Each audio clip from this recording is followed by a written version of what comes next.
Welcome to the Aligned Ambition Show, where we share women's entrepreneurial wisdom. Are you a woman starting or growing your online heart-centered business? Are you wanting to do things differently?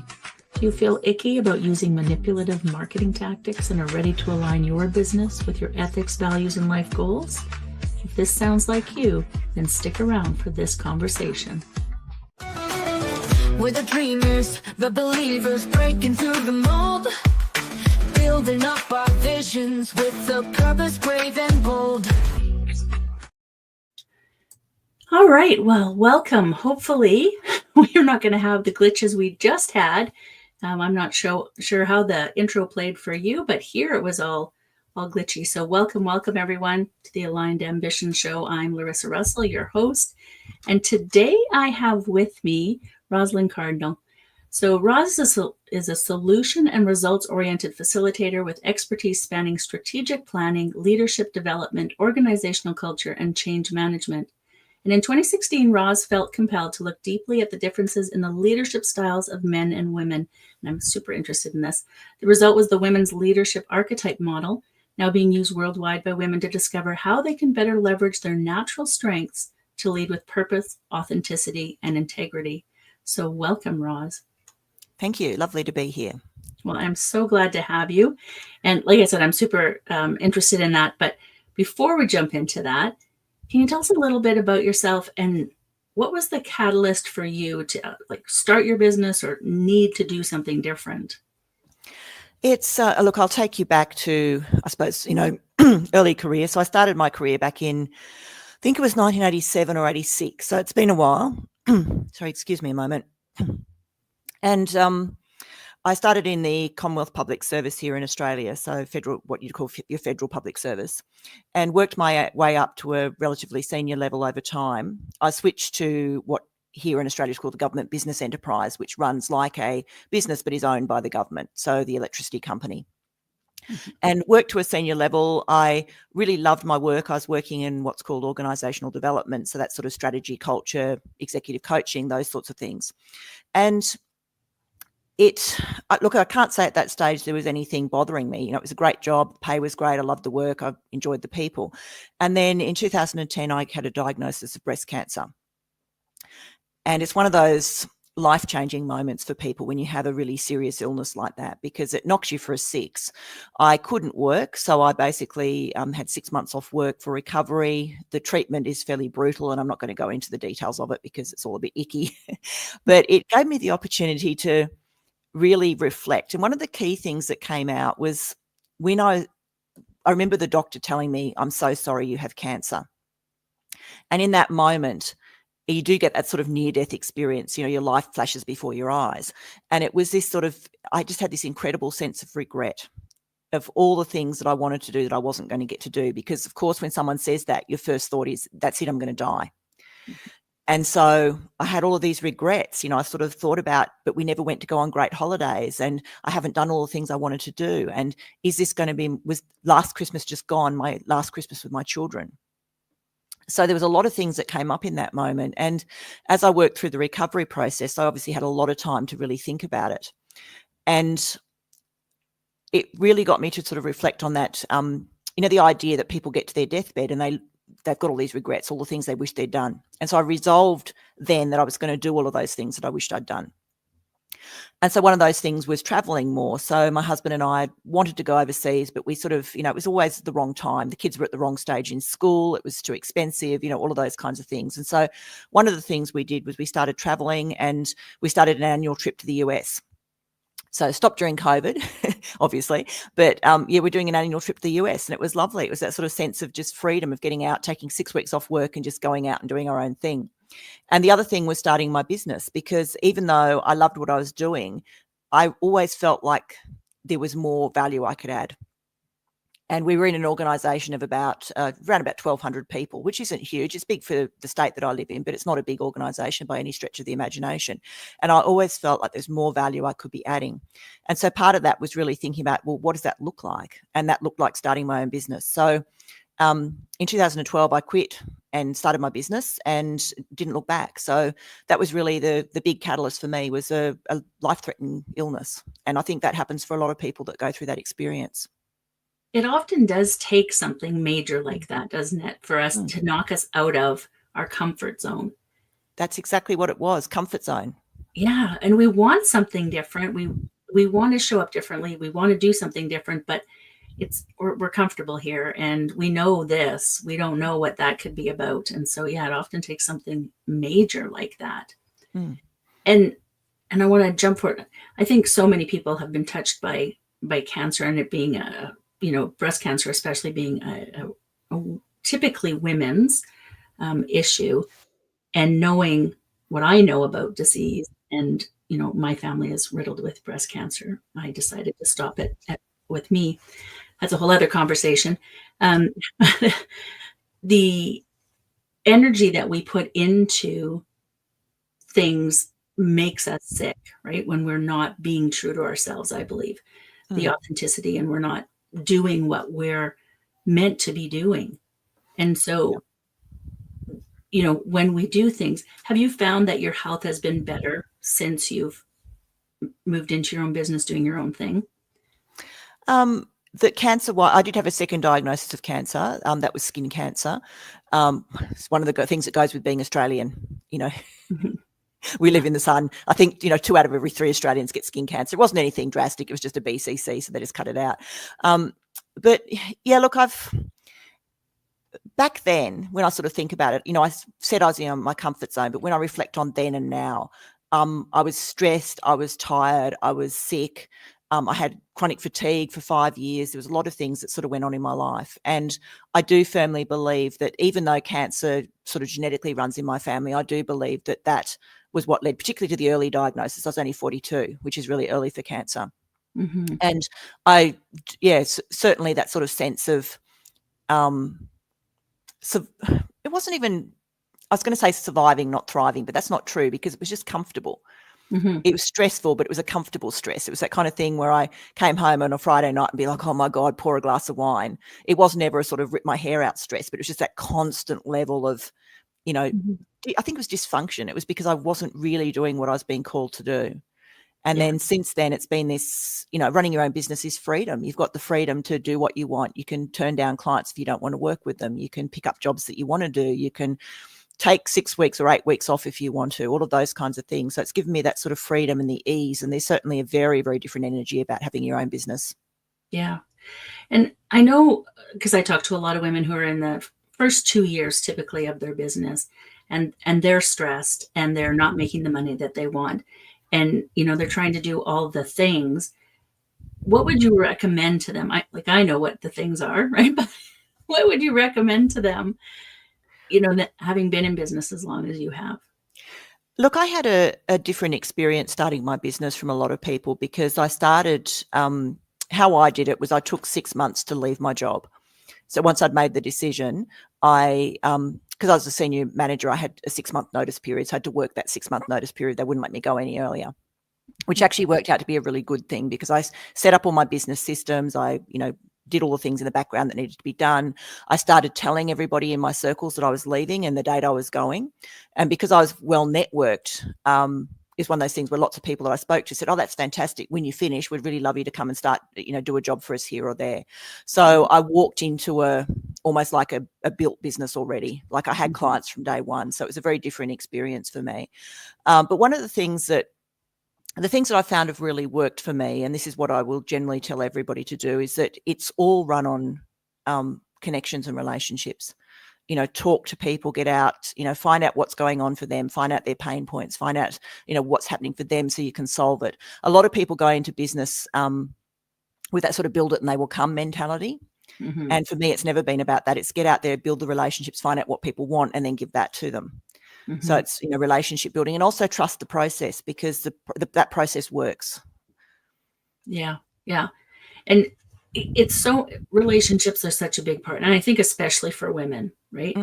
The relationship part and what we do.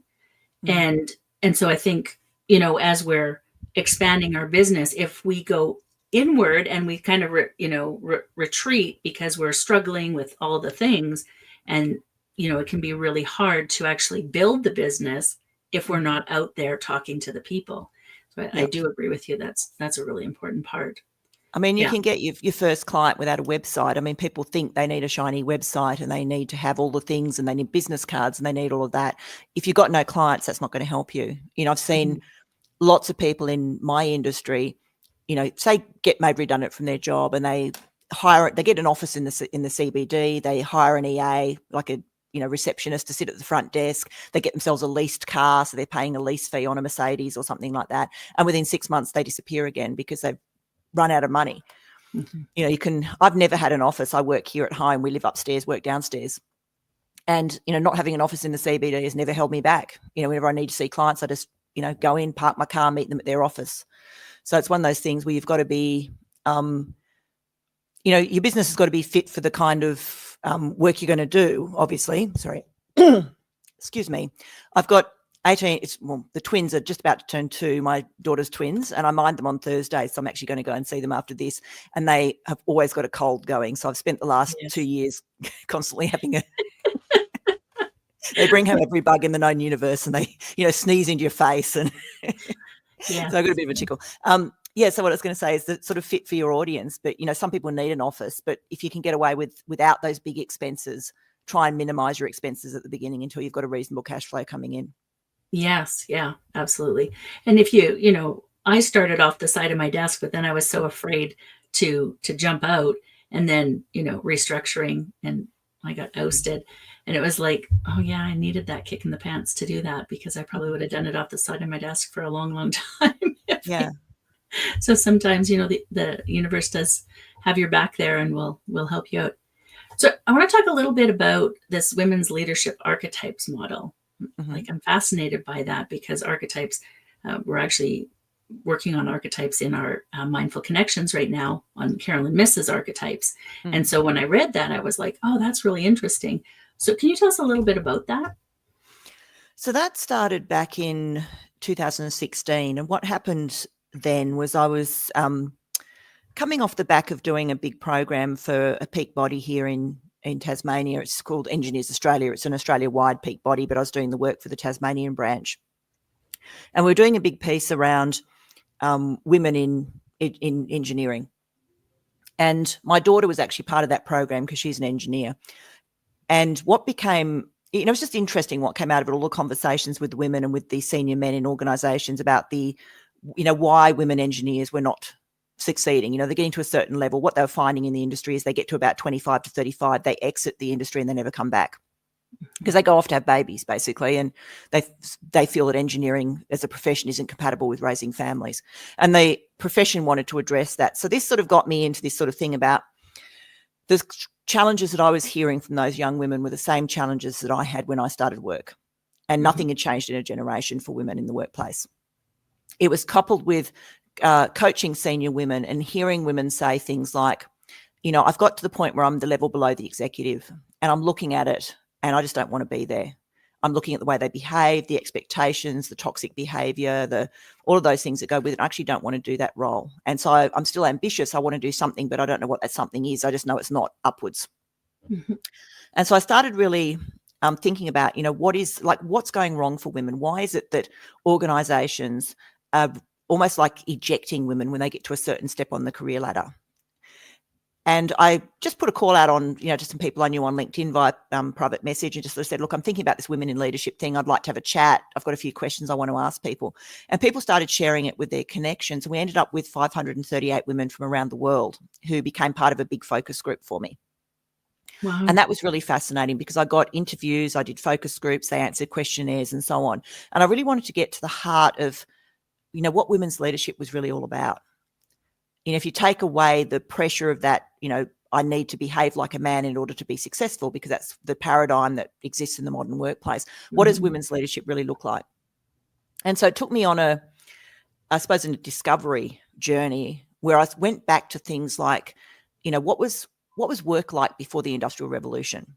You know, how do tribes behave? If you sort of take out that Western world thing that we've got going on, how do tribes behave? What does leadership look like in tribal societies? And it turns out that women and men actually lead really differently. And it's not an either or. It's so you get the best outcomes when you've got both sets of voices at the table, equally respected and equally heard. And that really then grew into the model. So I started exploring with women, if you take away that pressure of the workplace, what does your leadership look like? And it's very natural, very authentic self. And the model came out of that. So in a way, I always think about the model as being almost crowdsourced, because it was me just drawing on the wisdom of these 538 women and really hearing what they had to say. And I spoke to women right around the world. There were some fantastic stories. I spoke to women in in Asia, in America, in Canada, in the UK, all parts of Europe. So it's very well represented. We now actually have 93 countries represented in our database, which is fantastic, and women from all levels of organisations. And so the model grew out of that. And I called it archetypes because I love the language of archetypes, the fact that it's, imagery, story, a metaphor are things that resonate with women. Mm-hmm. So it seemed intuitive to call it archetypes. It's not the traditional Jungian archetypes. Mm-hmm. It's a model, but it's called archetypes. And so essentially it came down to 8 archetypes. There's 4 empowered archetypes and 4 shadow archetypes, and the shadow archetypes being the flip side of the empowered archetypes. But the model, when I cross-checked this against because I've got a lot of different models in my sphere, I suppose, and I'm accredited in over 25 different psychometric tools. So I cross-checked it with the wisdom from other models and other psychologists and pulled together. It ended up being very aligned with David McClelland's social motives. So that's the basis of the model, is David McClelland's social motives, with a bit of Maslow's hierarchy of needs in there as well. There's also learnings from Karen Horney, from attachment styles, those kinds of things. So I cross-checked it very thoroughly against psychological models to make sure that what I was doing was valid and it wasn't just something that was a bit fluffy and airy-fairy. So that's the basis of it. I'm really fascinated. Have you written a book yet? Have you written a book about this? Not yet. It's coming. Not yet. Okay. Well, we'll have to. I'm sure you have information on your website that people can find out more information about it, which is excellent. And how have you found then that with these different archetypes and knowing what yours are, how has it helped women navigate their careers?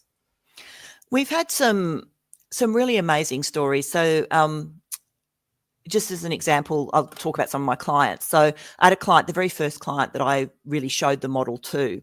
She'd been part of developing it, and I was coaching her because she was starting to apply for other jobs. She was already a senior level. She was a general manager, and she was looking for that next role. And she started to apply for jobs, and she said to me, I'm really struggling because they keep asking me to describe my leadership style and I just don't know what it is.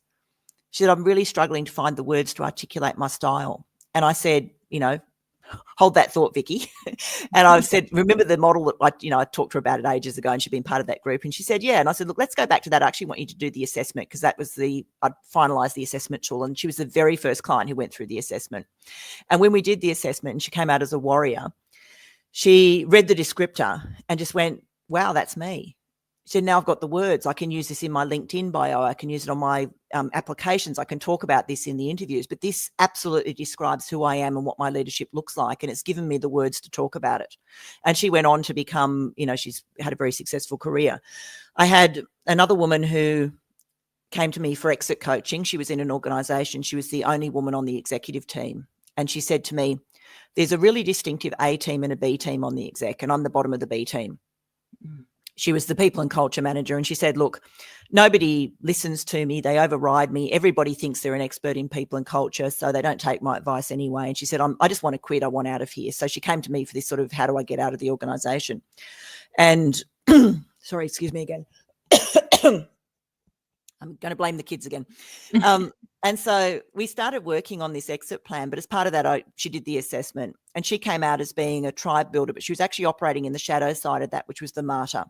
So she was people pleasing. She was allowing herself to be treated badly by the executive. She wasn't standing up for herself. She was in that sort of victim mentality of I can't help what's happening to me. She wasn't empowered at all. And as we coached through becoming more empowered and stepping into that empowered side of her archetypes, she started talking less about leaving and started talking more about what was going on in the current role. And so after a little bit, I said to her, do you still want to leave? Because I'm getting the impression that you're not really that wedded to it anymore. And she thought about it for a bit, and she said, you know what? I think I've actually fallen back in love with my job all over again. she was respected, she was heard, she was, we did things like I gave her scripts to use when when certain things happen, like if she was spoken over in a meeting, a script to use to kind of pull that up and move forward. And she'd moved from being what she called the bottom of the B team to being, highly respected. She said, I feel now, towards, several months after that, she said to me, I'm actually feel like I'm the right hand of the CEO. He asked me for advice. I spent a lot of time working with him on strategy. And so she'd had this really incredible shift in just 6 months from stepping into being the empowered version of herself. Mm-hmm. And those are the kinds of stories that I've had a lot with the archetypes, is people suddenly moving away from this idea that they had to behave like a man to be successful. This sort of, when women do it and step into that sort of masculine leadership, we get told we're too bossy, we're too bitchy, we're too loud, we're too opinionated, we're too much of something.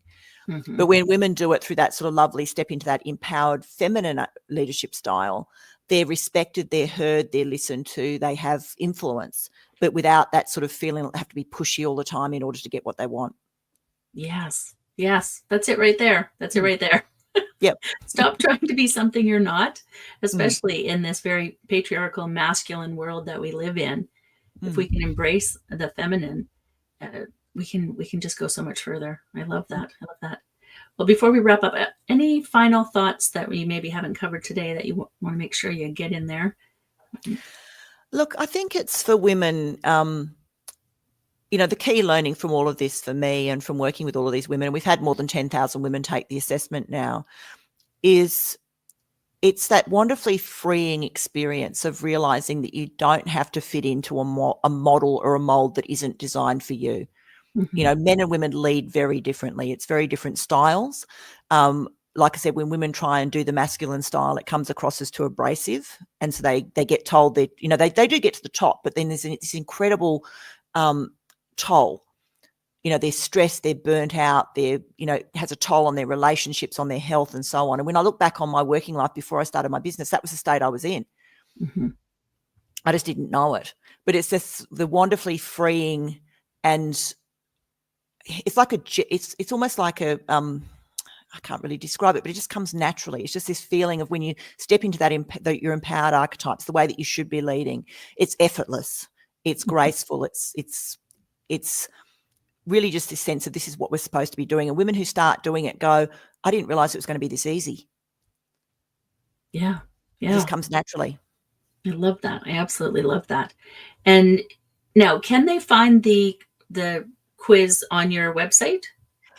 You can, but it is a paid offering. Okay. So I can certainly provide the link to that. I've got a version of it where there's a self-study course that goes with it. And I think off the top of my head, it's about $59, but I can send the link to any, if anybody's interested in actually doing it. We've got one of the things we're doing at the moment is accrediting other coaches in the model. So if there's anybody in your network who's interested in becoming accredited and using the tool and the assessments, there's a suite of assessment tools. They can certainly find information about that on the website as well. Oh, perfect. And yes, because I can think of a handful of people just off the top of my head who I think would find that fascinating, and so we'll make sure that we put your links below. I think your website is already listed below, and we'll make sure that if there's any specific links that you want to have on there. And we had talked earlier. Now, was that you had an offering that you were going to? Was that the one that you were talking about, or was there a different one? Yeah, no, I've got a free offering that I haven't put live on the website yet. It's actually going to be associated with the coaching summit that I'm running in March, and that is a guide to getting your first 3 clients. So this is basically the things that I did to get my first clients when I started my business. And for anyone who's sort of starting, or even if you're in a stage where your client base is a bit up and down, sometimes you have clients, sometimes you don't. It'll be a useful thing for people. So I'll give you the link to that. Oh, perfect. Yes, we will make sure to add that one, because I can think of probably 100 people off the top of my head who would need that one. So that's excellent. Well, I want to thank you so much for being here today and for sharing your wisdom. And I think you'll be able to, well, anyone who listens to this, I think, will find value in it. But now I'm even more intrigued. So I really would like you to write a book. I'm all about the books. I want to read the book. So I wrote a book in 2016, and it was a great process, but oh my God. Oh, It's yes. hard. Tell me about it. Yes. It's hard. It's hard and it's expensive. For anyone who wants to write a book, you have those sort of write your book in a weekend things. It's nothing like that. No, no. I mean, you absolutely can whip something out, but if you Mm. want a book, no, there's a lot more to It's got to it. be A lot more to edited it. and, Yeah. 3 different types of editing, cover design, all the rest of it. It was the actual writing part was the easy bit. It was all of the other stuff that goes with it. Yes. Yes. Well, I want to thank you again so much for My being pleasure. here. And to our watchers, thank you. And we'll see you next time on the Aligned Ambition Show. Are you a woman interested in aligning your heart-centered business with your ethics, values, and life goals? Join our Aligned Business Building Mastermind for accountability, like-minded women who become your business colleagues to share your journey with, resources and trainings, and so much more. Join us for 1 month free using the link below. Thank you, and we'll see you next time on the Aligned Ambition Show.